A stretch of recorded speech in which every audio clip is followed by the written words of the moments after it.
Hi everyone. In the world of business, the sustainability topic just keeps growing. Sustainability is no longer a topic just for niche investors or specific industry. It concerns everyone, all investors and all industries. And in today's presentation, you will know more about how our strategy looks like, how we work today, and our work forward. So, to be a trusted partner of our customers, which is our vision, it's expected from us to do our part to a transition to a more sustainable electronics industry. And we have 4 guiding principles supporting our vision, and one of them being to have a long-term sustainability mindset. And we are committed to be a driver in the electronics industry to make it more sustainable. And we will report on our progress. So this commitment is supported by actions in 3 key areas. So if we start with innovation for sustainability, here we take advantage of our innovation know-how in two ways. First of all, we work to reduce our environmental, our climate impact of our products. But secondly, we also look for disruptive technologies and new solutions that could be game changers in our industry or elsewhere. When it comes to climate impact from our own operations, so as Pierre just talked about, we are now clearly aligning our financial targets with our climate target. So the target is to cut our own CO2 emissions by 50% to 2030. So this is an absolute target. It might be adjusted if we acquire a new company, for example, or if we divest. So this will change soon. So we will commit to set science-based targets that will cover both the climate impact from our own operations, but also impact from our products. So Future Engineers Through Diversity, that's our program to foster diversity and inclusiveness and equality within Mycronic, but also in the communities where we act. So we have a challenge, like many companies in our sector, to attract talents to our company. We need a skilled workforce. So one of the ways to do this is to work to attract underrepresented group to the company. So we are targeting not only our employees today, but also future employees. So the idea is that we want to encourage people from all types of horizons to pursue engineering careers. So in addition to these 3 key areas, we are also addressing other sustainability topics that are relevant to us. So that could be trade compliance, that could be employee health and safety, hazardous chemicals, etc. So we are addressing those in different ways. So this is our commitment. It's our strategy for 2030. But of course, this needs to be secured by action as well. So Lena will tell you a little bit more about that. Yes. So clearly we needed a roadmap for 2030, or actually not one roadmap, but 4, one for each division. Do we need to? Okay. So the divisions have taken the group strategy and adopted it to their specific challenges and opportunities, and have set measurable goals, both short and long term, and in addition set action plans to make sure. And this is a decentralized way of working, which is in line with the business structure and working methods within Mycronic. Because we are convinced that if we take decisions and make commitment, we will have a much more stronger commitment among employees and also reach better results. So now we will give you a few examples of what we have done so far and ongoing initiatives. Okay, what you see here is the inside of our newest mask writer. It's called the SLX. So this is a really good example of how Mycronic can help customers to reduce their impact in their manufacturing processes. So when it comes to sustainability, our biggest product challenge is the lasers inside mask writers. These lasers consume a lot of energy, and they're used by our clients 24 hours a day. So what we did in SLX is that we changed the type of laser to one that consumes up to 99% less energy. So obviously this helps the customer to reduce their emissions in the manufacturing process. Going forward, we aim to enable the use of this type of laser in all our mask writer models. So if we succeed to do this, it will help Mycronic also to significantly reduce our climate impact and our carbon footprint. So this is the type of efforts that we and the type of solution that we want to find for all our product families. So to do so, our divisions have development plans, of course, and on group level, we have established a sustainable innovation fund.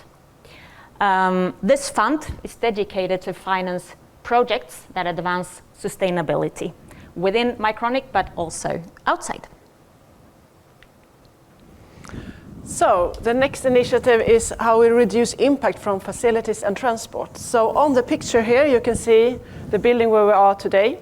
And when we renovated this headquarters a couple of years ago, we did what we can to reduce environmental impact. For example, we exchanged the lighting system to a much more efficient one. And instead of buying new furniture, we used refurbished chairs and tables as long as possible. And that is the same thing we do when we renovate or build new factories for other plants.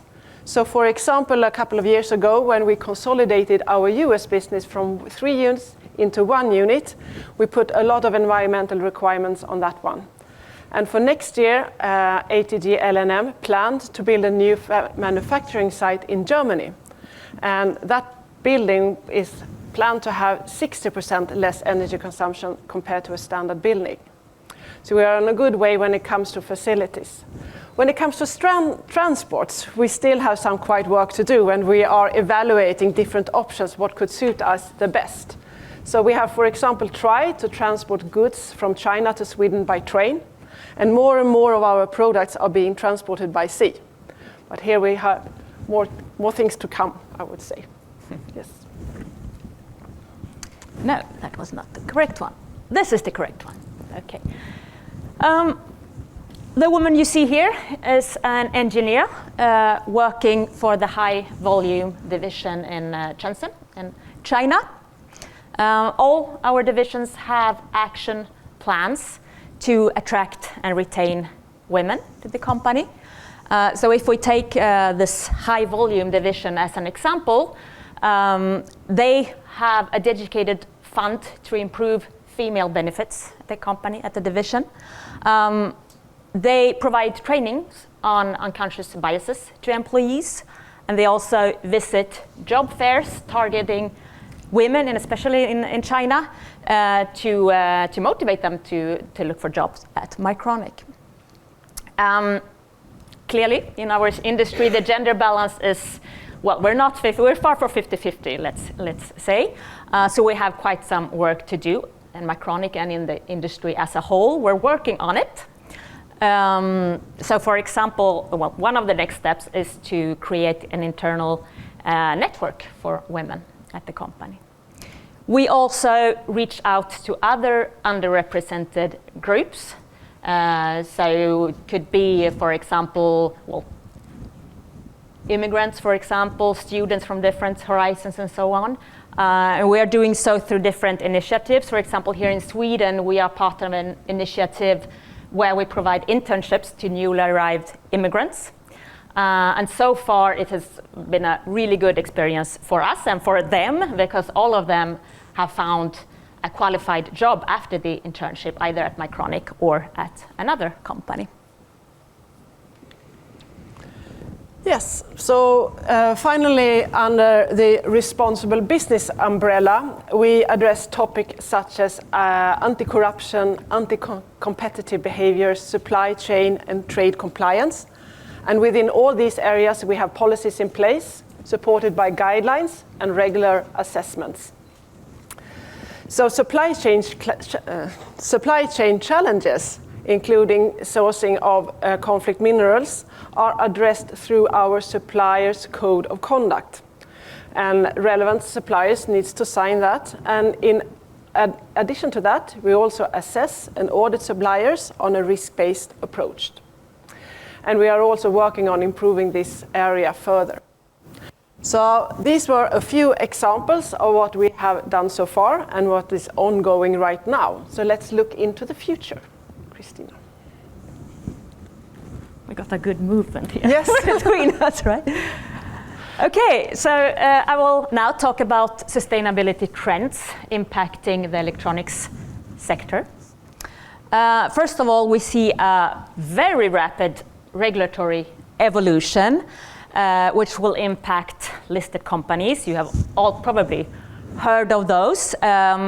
We have the EU taxonomy already in place, but growing in scope. We have upcoming regulations such as the Corporate Sustainability Reporting Directive and new rules on due diligence when it comes to climate and human rights. So these will distinctly increase requirements on companies in this area. It will, for example, be required a third-party audit of sustainability reporting, and the accountability of the board will also increase.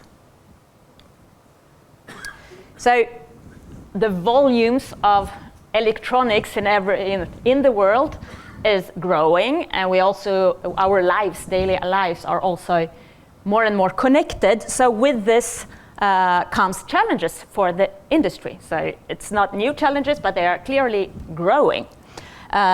So we see, for example, that the industry consumes more and more energy. We see pressure on scarce natural resources. And we also have the topic of e-waste that you all probably know. We know that electronics are used to violate human rights in surveillance and control, for example. And we have challenges in the supply chain when it comes to conflict minerals and also working conditions in some regions. So these challenges impact Mycronic as well, but to a various extent, I would say. We do address them all in our 2030 strategy. That could be through policies and guidelines and instructions, or it could be by actual targets and clear action plans. Finally, electronics could also be part of the solutions for many different type of environmental and social challenges in society today. So this means business opportunities for us and for our customers. So of course, we want to seize these opportunities, and we do that by focusing a lot of innovation and on R&D. Yes, so summarizing, we have now talked about our commitment to run a business that is sustainable both for us and for the society. We have presented our strategy for 2030. We have given examples of what we have done so far, and we have also mentioned how we plan to react on trends and challenges coming forward. Going forward, we will continue to implement our roadmap for 2030. And to do so, we need commitment and engaged people. And that means everyone from the board of directors to the CEO, the management team, the divisions, and all employees. So we have assigned responsibilities and actions on all levels. And as mentioned, we will also make sure that we align our goals to the Science Based Targets initiative that will start immediately. And also we will, in addition, in the coming years, prepare our organization for the upcoming new regulations. and have a strong focus on innovation, which we see is key for us. So, to conclude, we have a strong commitment and a plan to do our part and help our customers to do their part for a more sustainable electronics industry. Yes. Thank you.